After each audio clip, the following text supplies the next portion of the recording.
Hello, everyone. My name is TJ Hailstock with the National Sports Media Association. Today, I'm here with 2022 Colorado Sportscaster of the Year, Conor McGahey. Hi, How you TJ. doing? I'm good. Hello. How are you? I'm good. All right. So I'm gonna start off with what does this receiving this award mean to you? It's a tremendous honor.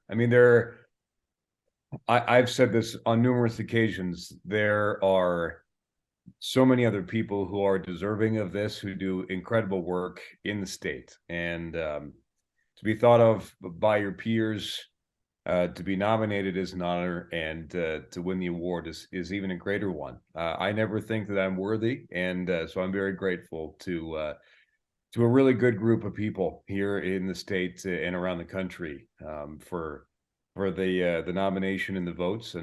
And like I said, I there's no possible way that I'm the greatest talent in the state of Colorado, but I'll take it this year. Right. So what was your first job in business? How did you get started? I started public address announcing sports events is what I did. Yeah. Uh, Even going all the way back to high school.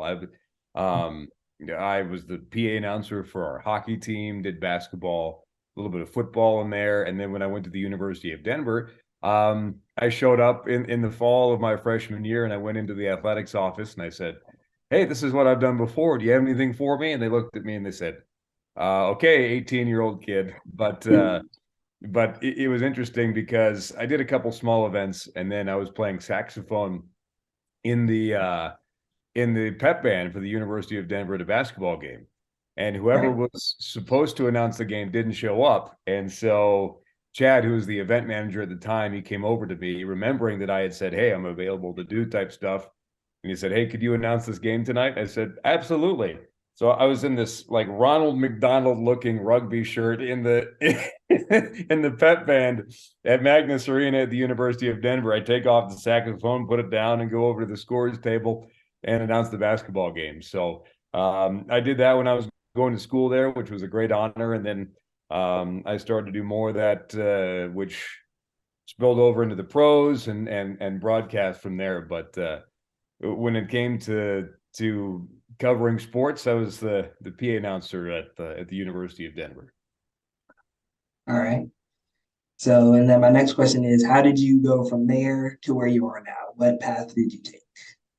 Well, I had the shotgun approach. I said, I'll do anything and everything, and I just ask questions, ask for opportunities, and Right. got some really good, blessed opportunities along the way, and worked with some great people, and just wanted to show anybody what I could do, anybody who would listen, and eventually over the years they did, and one job led to another, and led to another, and persistence and uh, and I think just treating people the right way led to good opportunities. And I was lucky that I didn't necessarily have to move to a bunch of different markets, and that's Right. very rare. I understand that, and so to be able to stay in Denver for the most part, all but really 1 year, was a huge blessing. And Mhm.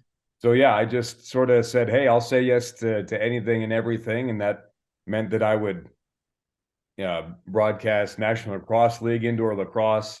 I did a freelance gig NCAA gymnastics, which I knew little to none about, but I would always say yes to opportunities, Mhm. and a lot of great doors had opened. All right. So, in terms of other sports broadcasters, who do you look up to? I mean, Mhm. that's a very long list, is what it Right. is. And I mean, all time. I mean, you have some of the greats. If you're a baseball guy, Vince Scully obviously is the very best. Um, I grew up in hockey listening to Gary Thorne and Bill Clement on ESPN when ESPN had the first go around of National Hockey Night. And so Gary Thorne, I really enjoyed his cadence, his tone, his energy. It seemed very balanced and really appealed to me over a long period of time. So really enjoyed him. I still think that we've had so many great broadcasters over the years, but to me, Jim Nantz is the very best that there is, and because he can assimilate into any environment and do a flawless job that's pleasant and entertaining and real all at the same time, and that's what I enjoy from broadcasters is people who it's not forced, it feels real, it feels not scripted, and that's the type of broadcaster I think is the very best, and that's why for me, when he's all said and done, Jim Nantz will probably be the best sports broadcaster, period, of all time. All right. And then my last question for you is, what advice would you give college and high school students trying to get into this field of work? I think it's sort of how I got into it, and that's to say yes to everything. And if there's not an opportunity, you can create an opportunity. I remember that I just back before everybody had a podcast, we started to do a podcast about BU hockey. Nothing like that existed at the time, but again, I wanted to create a place where I could showcase my wares, if that makes sense. So where there wasn't an opportunity, we created an opportunity. And I remember talking to somebody else who his first demo reel ever was him calling the play-by-play of somebody who's playing hockey on their PlayStation or their Nintendo. So they were playing and he was doing the play-by-play with all the sound effects and stuff in the background. So when there wasn't an opportunity, you make an opportunity. So I think that number one would be say yes to anything, whether it's being a utility, whether it's being an intern, whether it's being something that's not necessarily close to what you want to do, but if you take that, then you can get close to what you want to do eventually. I mean, right. It goes back to me saying yes to doing NCAA gymnastics. It wouldn't be my number one choice, but I said yes because it A, gave me reps, and two, connected me with people who maybe down the road would pave that road for me to drive on to where I wanted to go. So I think it's no matter, don't just narrow your focus to, okay, I'm only looking for play-by-play jobs. I'm only looking for hosting jobs. I'm only looking for reporter jobs. You have to have as wide of a scope as you can.